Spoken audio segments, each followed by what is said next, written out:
اس کو بھی 1 لاکھ روپیہ ملتا ہے. اب جو اس میں ظلم ہے، ظلم وہ میں آپ کو بتا دیتا ہوں. کل وزیر ناقص اطلاعات اور غلط نشریات یہ فرما رہے تھے کہ اتنے پیسے، اربوں روپے ہم نے ہاکی پہ لگا دیے.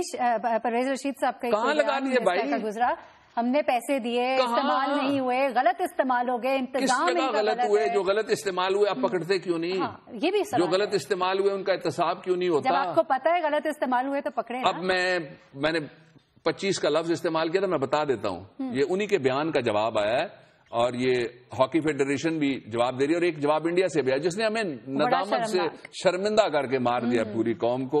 اس کی طرف میں بعد میں جاتا ہوں. پہلا یہ 25 مہینے ہو گئے ہیں ان کھلاڑیوں کے ساتھ جو سینٹرل کانٹریکٹ کے چند روپے جو ان کو ملتے ہیں، میں نے بتایا کس کیٹیگری میں کتنے ہزار روپے ملتے ہیں، وہ پیسے بھی ان کو نہیں دیے جا سکے. ان کی تنخواہیں تو آپ دے دیں. دوسرا یہ کہ وہاں ہوٹل انٹرنیشنل ہاکی فیڈریشن بتاتی ہے فلاں ہوٹل میں آپ رہیں، ان کو 5,000 روپے سالانہ دینے بھی پڑتے ہیں ڈالرز میں. اب یہ ہے کہ وہ پیسے بھی نہیں دیے گئے. پچھلی دفعہ بھی ہاکی نہیں جا سکی تھی اس لیے کہ پیسے نہیں ہیں، اور اس دفعہ بھی نہیں جا سکی. اور ہمیں کہہ رہے ہیں بڑھو پنجاب اور کھیلو پنجاب اور لڑو پنجاب اور آگے بڑھو پنجاب. صاحب ہماری رانا مجاہد سیکرٹری پی ایچ ایف، جب ان سے بات ہوئی تو انہوں نے بڑے حیرت انگیز انکشافات کیے کہ 4 دفعہ ہمارا وفد جو ہے وزیر اعظم صاحب سے ملنے گیا، ہم سے ملاقات انہوں نے نہیں کی ہے. ساتھ ہی وہ یہ کہتے ہیں کہ ہمیں کوئی فنڈ نہیں جاری کیا گیا. رشید صاحب کا بیان آیا. میں کریکشن کر دوں. 4 دفعہ وزیر اعظم نے ملنے کا میٹنگ کا ٹائم سیٹ کیا. ملنے کے لیے گئے تو باہر سے کھڑے ہو کے واپس نہیں آئے. 4 دفعہ وزیر اعظم نے میٹنگ کا ٹائم رکھا اور پھر کہا کہ میرے پاس وقت نہیں ہے. اور جو تمانچہ مارا گیا ہمیں، بھارت والا ذرا وہ بھارت نے خط لکھا ہے. اب خط میرے سامنے پڑا ہوا ہے، یقین کریں دل چاہتا ہے کہ بندہ روئے یا ہنسے یا چیخے یا چلائے یا کیا کرے، یا یہ خط پھاڑ دے یا یہ نظام پھاڑ کے پھینک دے جس میں صرف امیروں کے لیے اور امیر کھیلوں کے لیے گنجائش رہ گئی ہے. انہوں نے کہا ہے کہ ہاکی فیڈریشن آپ کی حالت زار پہ ہمیں بڑا افسوس ہوا ہے. پاکستان کی حکومت آپ کو پیسے نہیں دیتی، ہم آپ کو پیسے دینے کے لیے تیار ہیں. شاید پاکستان کے حکمرانوں کو اس خط سے ندامت اور وہ ہاکی پہ توجہ دیں اور پاکستان کے قومی کھیل کو بھارت کے جوتوں میں پڑے ہوئے اس خط کے ذریعے سے ملنے والے چند ٹکے ادھر دیکھنے کے بجائے اپنے فنڈ میں سے میٹرو کا ایک کھمبا دے دیں. اور ہم میٹرو کا ایک کھمبا، بالکل بابر صاحب، 1 ارب روپے کا کھمبا ہے، 1 ارب روپے کا کھمبا. بالکل صحیح. اور بھارت جیسے ملک کو یہ موقع ہم نے خود اپنے ہاتھ سے فراہم کیا، لیکن ہمارے ذرائع نے یہ بھی بتایا ہم بہت خوددار ہیں. ہماری فیڈریشن نے شکریہ کے ساتھ معذرت بھی کی ہے، انہیں ان پیسوں کی ضرورت نہیں ہے، ہم اپنے پاؤں پہ کھڑے ہیں، ہمیں خوددار قوم ہے. ناظرین یہاں پہ بریک لیں گے. بریک سے جب ہم واپس آئیں گے تو ہم آپ کو بتائیں گے کہ پی ایس ٹی بھی کیسے ناکام ہوا، ٹیکسٹائل انڈسٹری کیوں خسارے میں جا رہی ہے، اور ساتھ ہی ساتھ وہ سمری جو بھیجی گئی اس پہ وزیر اعظم کے دستخط نہیں ہے بلکہ سیکرٹری صاحب کے دستخط ہے. یہ کیا ماجرا ہے، اس بریک کے بعد جانیے گا.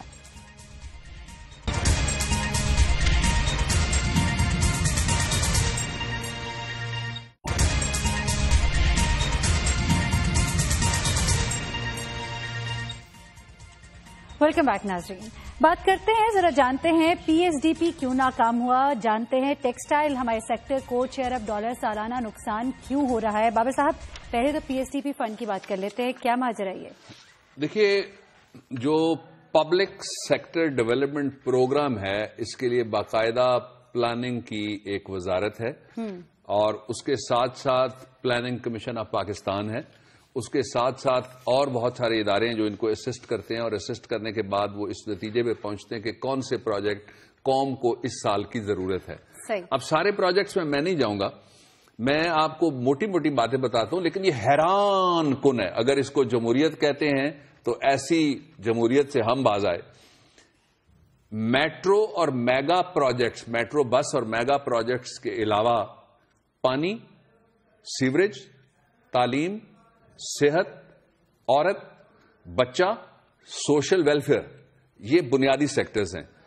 میں روڈز کو اس وقت چھوڑ رہا ہوں، میں بجلی کو بھی اس وقت چھوڑ رہا ہوں. ان کے اوپر جو لکھی ہوئی پالیسی بنائی گئی ہے، سمدی صاحب کی وزارت نے بنائی ہے، اس کو کہتے ہیں کہ ٹائٹ کیش ریلیز پالیسی.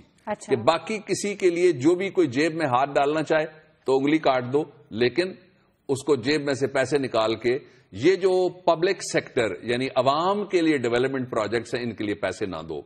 ایک دوسری بات آپ حیران ہو رہی ہیں، اس سے بھی اگلی ہے، جو پاکستان کے قوانین ہیں جو ڈیولپمنٹ بجٹ کے ریلیز کرنے کے لیے جو فائننس کو ڈیل کرتے ہیں اور جو ضابطے ہیں اور جو رولز ہیں گورنمنٹ آف پاکستان کے رولز آف بزنس 1973 کے، ان سب میں سے یہ بات طے شدہ ہے بجٹ پالیسی کے پروگرام کے حوالے سے کہ کم از کم مالی سال میں 70%، یعنی اگر 100 ارب روپیہ منظور ہوا تو 70 ضرور اس میں سے 70% ریلیز ہونا چاہیے. ٹھیک ہے جی. ایک بات، اس وقت تک جو ریلیزز ہوئی ہیں وہ صرف ریلیزز یعنی کاغذوں پہ کہ جناب یہ پیسے ادھر سے ادھر چلے گئے، اس بینک سے اس میں چلے گئے، اس اکاؤنٹ میں سے وہاں جائیں گے، وہ 47% ہیں.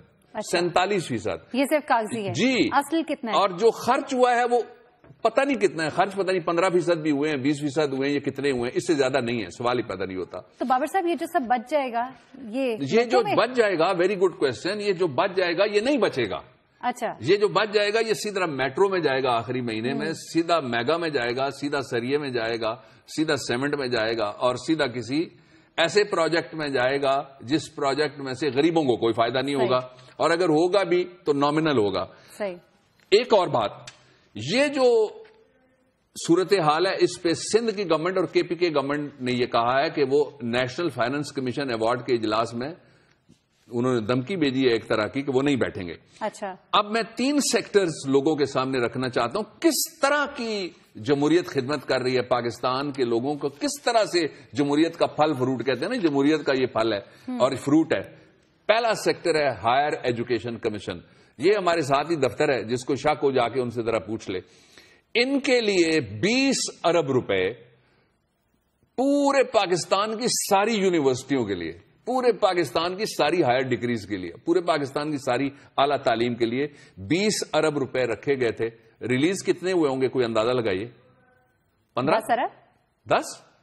آپ نے بڑی فراخ دلی سے 7 بلین، ابھی تک 7 ارب روپے صرف ریلیز ہوئے. آپ اندازہ لگا لیں کہ کتنی دلچسپی ہے ہمیں. اور اسی شہر کی میں بات کرتا ہوں، اس کے اندر 42 ارب روپے سے زیادہ صرف پنڈی اور اسلام آباد کے درمیان میٹرو کے لیے ریلیز کیے جا چکے ہیں.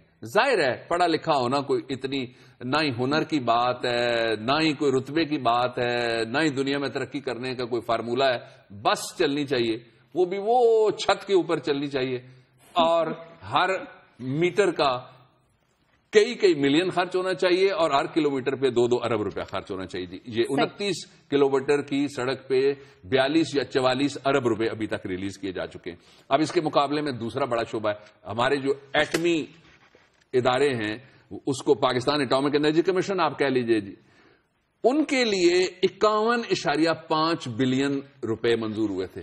صحیح. 51.5 بلین روپیز. ابھی تک ریلیز کتنے ہوئے ہیں؟ 34 بلین. ہم تو ان کو پیسے دینے کے لیے بھی تیار نہیں ہیں. اس سے بھی ہمارے لیے رات اپنی محنت کرتے ہیں. آپ دیکھ لیجئے نا جی. اور پھر جو ہمارے جتنے بھی ایٹمی اس وقت چل رہے ہیں ایسے سینٹرز جو نیوکلیئر سول نیوکلیئر ٹیکنالوجی کے زمرے میں آتے ہیں، پھر ساری جو پلاننگ ہوتی ہے، پھر ہم نے جو سارا کچھ کرنا ہے، میں نے پاکستان اٹامک انرجی کمیشن کا بائی اینڈ لارج نام لے دیا.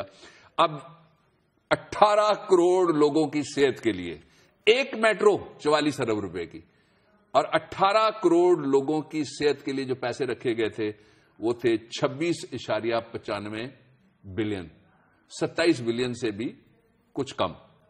لیکن اس میں سے جو ریلیز ہوئے ہیں وہ 40% کے قریب ہیں. پہلے رکھے اتنے کم گئے. مرتا ہے، یس مرتا ہے، اور ریلیز اس کے بعد اس سے بھی کم تو مرے.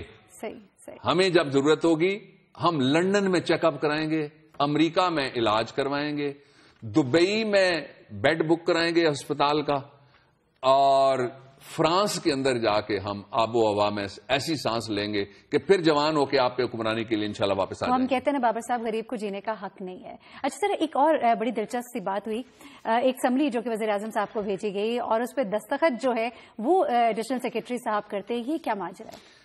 دیکھیے، ایڈیشنل سیکرٹری صاحب کا میں نام اس لیے نہیں لوں گا کہ ہماری ان سے بات نہیں ہو سکی، لیکن یہ اسلام آباد ہائی کورٹ کے جو سینئر پیونی جج ہیں، سینئر پیونی جج وہ ہوتے ہیں جو کسی عدالت میں، آئینی عدالت میں، ہائی کورٹ، سپریم کورٹ میں چیف جسٹس کے بعد دوسرے سینئر ترین جج ان کو کہتے ہیں.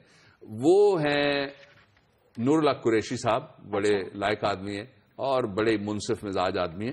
انہوں نے یہ ایک ججمنٹ کے اندر نوٹ کیا جس کی وجہ سے ہمیں پتہ لگ سکا, اور وہ ججمنٹ یہ ہے کہ ایک کوئی صاحب تھے جن کو انہوں نے ریسٹور کیا, ان کا نام اسلم صاحب ہے. ان کی سمری گئی بحالی کے لیے, وزارت نے بھیجی. وہ سمری ایڈیشنل سیکرٹری کے پاس رکتی نہیں ہے. ایڈیشنل سیکرٹری اس سمری کو ڈیل بھی نہیں کر سکتے. Under the rules of business جو وزیر اعظم کا سیکرٹری ہوتا ہے وہ سیکرٹری ہے, اس کو کہتے ہیں principal secretary of the prime minister. اس کے نیچے پھر باقی ایک ورکنگ ہوتی ہے ہائرارکی کی. تو پرنسپل سیکرٹری کی بجائے وہ کسی ایڈیشنل سیکرٹری صاحب نے, نام ہم جان کے, نام ہمیں بتایا گیا لیکن ہم نہیں لے رہے اس لیے کہ ہماری ان سے بات نہیں ہو سکی. وہ اگر تردید کرنا چاہیں تو ہمیں فون کریں تاکہ ہمیں پتہ لگ جائے گا کہ ان کا نام ہے یا نہیں ہے. تو انہوں نے وہ سائن کر کے اور وہ سمری جو ہے وہ ڈسپوز آف کر دی اور اس کو وزیر اعظم تک جانے نہیں دیا.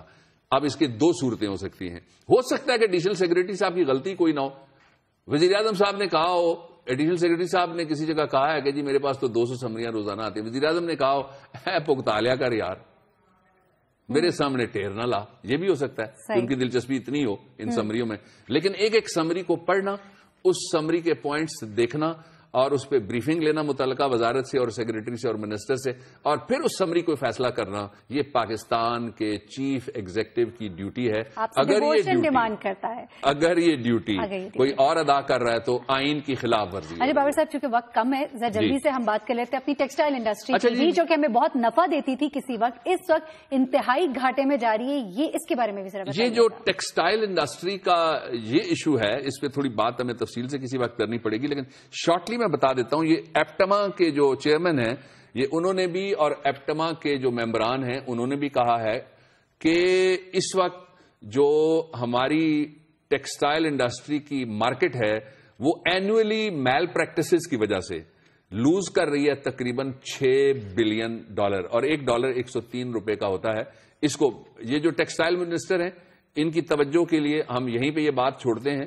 آپ ان سے بات کریں, اور اس انڈسٹری کو جو واحد انڈسٹری ہے جو باہر سے ہمیں کچھ دیتی ہے.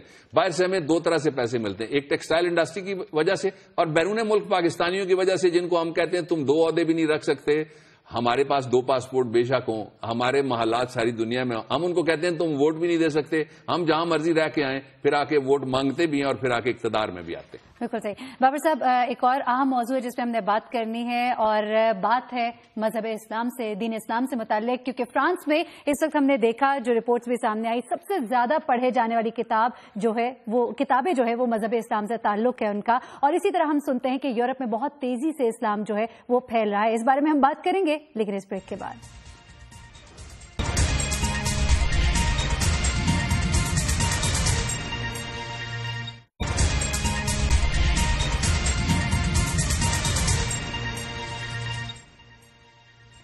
ویلکم بیک ناظرین. بابر صاحب, ہم بات کر رہے تھے, اور فرانس میں جیسا کہ ابھی میں نے کہا کہ بہت زیادہ کتابیں جو پڑھی جا رہی ہیں ان میں جو بڑی تعداد کتابوں کی ان کا تعلق مذہب اسلام سے سب سے زیادہ, بلکہ وہ انہوں نے کہا کہ sale of the religious books and particularly Islam is racketeering in France, یہ کہ وہ راکٹ کی طرح اوپر جا رہی ہے سیل.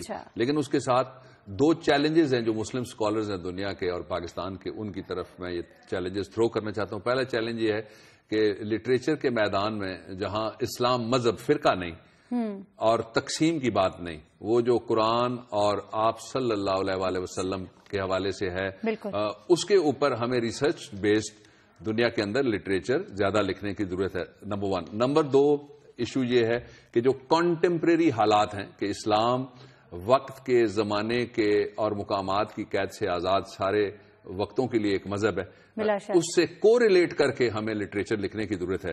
اور ایک اور خبر ہے, لیکن یہ خبر پریشان کر دیتی ہے بہت سارے حلقوں کو مغرب میں, اور پھر لوگ جلوس نکالتے ہیں ہمارے خلاف کہ اسلامائزیشن ہو رہی ہے. ایسا نہیں ہے, یہ سچا مذہب ہے, اور اس سچے مذہب کا پیغام جہاں جہاں پہنچے گا اس کی تاثیر تو ہوگی, سچ میں تاثیر ہوتی ہے. دوسرا یہ ہے کہ انڈیا کے اندر اگلے 20 سالوں میں اتنی مسلم آبادی ہو جائے گی جس کی وجہ سے ہندوستان اس وقت انڈونیشیا آبادی کے لحاظ سے دنیا کا سب سے بڑا مسلم ملک ہے, اگرچہ وہاں سے ایک کرسچن ملک بھی تقسیم کروا کے انہوں نے علیحدہ کیا, اس کے باوجود سب سے زیادہ آبادی انڈونیشیا کی. تو انڈونیشیا سے زیادہ آبادی ہو جائے گی انڈیا کی.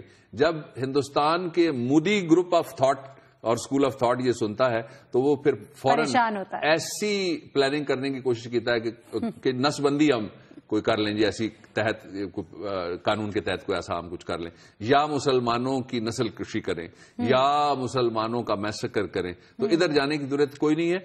اس کا بھی میرے خیال میں ایک اچھا پہلو یہ ہے کہ ہندوستان کے اندر پاپولیشن میں بیلنس آ جائے گا جب مسلمان اس درجے پہ وہاں پہ پہنچیں گے. اچھا بابر صاحب، ایک تصویر ہمارے پاس آئی ہے، ذرا بتائیے گا یہ تصویر کیا بول رہی ہے؟ یہ تصویر دو لوگوں نے بھیجی ہے جی یہ ہمیں، دکھاتے ہیں پہلے ہم ٹویٹر پہ. ایک اے جے خان ہے اور دوسرے صاحبزادہ ایڈوکیٹ ہیں لاہور سے. یہ تصویر دیکھیں نا، ایجوکیشن میں ہم کتنے انٹرسٹڈ ہیں کہ آگے بڑھو پنجاب پڑھو پنجاب کی ایک مہم چل رہی ہے. اس مہم میں یہ ایک بچوں کا سکول ہے جس کی سیکیورٹی کا، یا رک جائیے جی ذرا اندر جانے دیجیے، پورا ویو دے کے ذرا رک جائیے، یہاں رک جائیے. اب دیکھیے کہ کس طریقے سے لاٹھی چارج کر کے نا اب لوگوں کو عادت ہو گئی ہے کہ لاٹھیاں لے کے 2 لاٹھیاں کھڑی کر دی اور بڑا سا ایک لٹ، اور اس کے نیچے سے بھی کوئی گزر جائے اوپر سے بھی گزر جائے. لیکن انہوں نے ایک جس کو کہتے ہیں فول پروف سیکیورٹی اسکولوں کو جو دی گئی اس کا ایک نمونہ ہم نے آپ کو دکھا دیا. اچھا، یہ سیکیورٹی ہے جو کہ دی گئی ہے؟ جی میں سمجھی شاید بچوں کو آنے سے منع کیا گیا ہے، اندر گدھے پڑے ہوتے ہیں نا. وہ بھی ہے. چلے اچھا، ہم ٹویٹرز کی طرف آتے ہیں ناظرین، کیونکہ عوام کی آواز جو ہے وہ ہم ضرور پہنچانا چاہتے ہیں ایوان بالا تک، اور وہاں تک جہاں تک ان کو پہنچنا چاہیے. جی بابر صاحب. پہلے ہیں جی صفدر جمیل ناصر صاحب، urge the government to reconstruct Trimmu barrage. یہ کہتے ہیں جی کہ تریمو بیراج آپ بنا دیجئے، اور حکومت سے ہمیں کہا کہ آپ پہنچا دیں. It takes 23 hours to reach Lahore from Layyah. Layyah سے لاہور پہنچنے کے لیے کہتے ہیں 23 گھنٹے کا سفر ہے. Dreaming relief for the southern Punjab. Southern Punjab کے لیے یہ خواب ہے، یہ خواب پورا کر دیجیے جی. 7 سال سے میرے پسندیدہ وزیر اعلیٰ بیٹھے ہوئے ہیں، یہ ان کے نام انہوں نے بھیجا ہے. اس کے بعد دوسرے جمشید احمد صاحب، یہ کہتے ہیں جی کہ دا فروٹ آف ڈیموکریسی، پہلے مجھے مبارکباد دی ہے انہوں نے. The fruit of democracy is in the tickers. Pakistan hockey federation got offer from India about the funds as PHF is not having money. یہ کافی ہے ہمیں نادم کرنے کے لیے اور شرمندہ کرنے کے لیے. کاش جنہیں شرمندہ ہونا چاہیے ان تک بھی اور ان کے ماتھے تک بھی یہ پسینہ پہنچے. تیسرے ہیں بندہ ناچیز، انہوں نے اپنا نام رکھا ہوا ہے. یہ کہتے ہیں حکومت پیسے سڑکوں پہ لگا رہی ہے، پینے کا پانی عوام کو ملتا نہیں. پھر اعجاز احمد صاحب ہیں اگلے، کہتے ہیں sir ask authorities to look at historical monuments of Sheikhupura, اور قلعہ ہیز آلموسٹ گون ڈاؤن. یہ کہتے ہیں کہ شیخوپورہ کا قلعہ تقریباً تاریخی نیچے چلا گیا ہے. اور ساتھ کہتے ہیں کہ ہمارا MNA وہ ٹی وی پہ بیٹھا رہتا ہے ہر وقت. ٹاک شوز بھی تو چلنے ہیں نا بابا. جی ہاں. سکندر خان صاحب ہیں، سر ولیج برا گران near Rohtas fort road is so damage the lives are expiring. PMLN got 30 years vote but no action yet. 30 سال اور دے دیں، ایکشن شروع ہو جائے گا. اور آج اگر انہوں نے آپ کی اگلی نسلیں شاید دیکھ لیں. جی ہاں، آج سن لیا تو آج ہی کر دیں. ہماری استدعا تو یہ ہے ان سے اور درخواست ہے. یہ انجینئر خان ہیں، یہ کہتے ہیں کہ thanks sir ji for putting ZA Bhutto case in front of the world and our judiciary. سلام to Dunya channel for on lining ZA Bhutto's voice. Thank you engineer. یہ محمد اورنگزیب ہیں، یہ کہتے ہیں کہ سر اٹس 67 ایئرز. یہ بالکل آنکھیں کھولنے والا جی، آئی اوپنر ہے کہ 67 سال ہو گئے there is no electricity connection in my village, کہ ان کے گاؤں میں بجلی کا کنیکشن ہی نہیں ہے. یہ گاؤں کون سا ہے؟ 50 WB Joya Chowk, Vehari, Punjab. We are part of Pakistan. یہ انہوں نے سوال پوچھا ہے. ہاں جی، آپ اس پاکستان میں رہتے ہیں جس میں ہم رہتے ہیں. یہ غریبوں کا علیحدہ پاکستان ہے. اور آخری جو ہم ٹیک اپ کریں گے اگلے پروگرام سے پہلے وہ ہیں عثمان گجر صاحب. سر یہ پکچر کسی ولیج کی نہیں ہے، یہ فیڈرل کالونی لاہور ہے. تخت لاہور سے ریکویسٹ کر دیں پلیز، ہماری طرف سے بھی پلیز اور میڈم کی طرف سے بھی پلیز. جی ناظرین بھائی، یہ سیگمنٹ خاص طور پہ آپ کے لیے ہوتا ہے اور اس میں ہم آپ کے جو پیغامات ہیں وہ سناتے ہیں اور آپ کے پرابلمز، آپ کے مسائل کو خاص طور پہ فوکس کرتے ہیں صرف آپ کے لیے. بابر صاحب، پروگرام کا وقت ختم ہوا، ہم اجازت دیں گے ناظرین سے. انشاءاللہ اگلے ہفتے دوبارہ ملاقات ہوگی، جمعہ ہفتہ اتوار. جاتے جاتے آپ کی آواز عوام تک. نور سرمایہ ہے روئے تمدن کی جلا، ہم جہاں ہیں وہاں تہذیب نہیں پل سکتی. مفلسی حصے لطافت کو مٹا دیتی ہے اور بھوک آداب کے سانچوں میں نہیں ڈھل سکتی. لوگ کہتے ہیں تو لوگوں پہ تعجب کیسا؟ سچ تو کہتے ہیں کہ ناداروں کی عزت کیسی. لوگ کہتے ہیں مگر آپ ابھی تک چپ ہیں، آپ بھی کہیے غریبوں میں شرافت کیسی. نیک مادام بہت جلد وہ دور آئے گا جب ہمیں زیست کے اتوار پرکھنے ہوں گے. اپنی ذلت کی قسم، آپ کی عظمت کی قسم، ہم کو تعظیم کے معیار پرکھنے ہوں گے. ہم نے ہر دور میں تذلیل سہی ہے، لیکن ہم نے ہر دور کے چہرے کو جلا بخشی ہے. ہم نے ہر دور میں محنت کے ستم جھیلے ہیں. ہم نے ہر دور میں ہاتھوں کو حنا بخشی ہے. لیکن ان تلخ مباحث سے بھلا کیا حاصل؟ لوگ کہتے ہیں تو پھر ٹھیک ہی کہتے ہوں گے، میرے احباب نے تہذیب نہ سیکھی ہوگی. میں جہاں ہوں وہاں انسان نہ رہتے ہوں گے. بہت درست سوال اٹھایا کسی نے، یہ کون سا پاکستان ہے جس میں بجلی کا کنیکشن نہیں پہنچا؟ غریبوں کا پاکستان علیحدہ، غریبوں کا نظام علیحدہ، امیروں کا پاکستان علیحدہ، امیروں کی عیاشی علیحدہ. مل کے اس تفریق کو ختم کیا جا سکتا ہے. پھر مل کے بات کریں.